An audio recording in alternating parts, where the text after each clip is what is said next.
সংবিধানের 123-2 অনুচ্ছেদ অনুসারে 90 দিনের মধ্যে রাষ্ট্রপতির পদত্যাগে 90 দিনের মধ্যে নতুন রাষ্ট্রপতি নির্বাচন করতে হবে। গতকাল ছিল 23শে জুলাই, 24শে জুলাই। গতকাল 24শে জুলাই ছিল। 24শে জুলাই, আগস্ট, সেপ্টেম্বর, অক্টোবর, 24শে অক্টোবর পর্যন্ত আমাদের হাতে সময় আছে। সুতরাং বিশেষ অধিবেশন ডাকার মতো কোনো পরিস্থিতি এখন তৈরি হয়নি।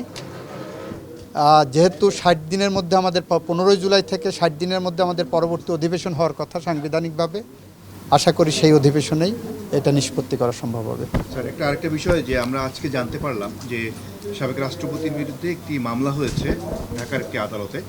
উনি গতকালকে বলেছিলেন যে 51 আর্টিকেল 51 অনুযায়ী ওনার মামলা করা যায় না, কিন্তু ওনার প্রিভিয়াস কর্মকাণ্ডের জন্য এই মামলাটি হয়েছে। এক্ষেত্রে এই মামলাটি কি বিচার্য হবে, অথবা এই মামলাটি মানে কী প্রক্রিয়া থাকে কিনা, এটার ব্যাখ্যা কী হয়?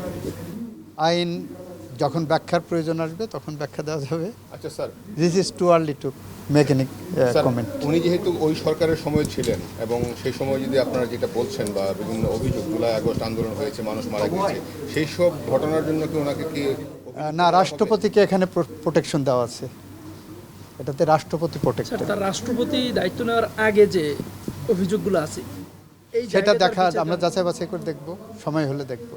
এমনি হওয়ার সুযোগ আছে কিনা, এইটা যারা করেছেন কি উদ্দেশ্যে করেছেন, তাদের উদ্দেশ্য কি, সৎ উদ্দেশ্য না অসৎ উদ্দেশ্য, এগুলো দেখি।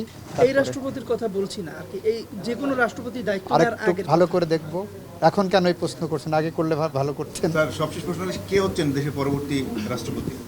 সময় বলে দেবে। ধন্যবাদ। আসসালামু আলাইকুম।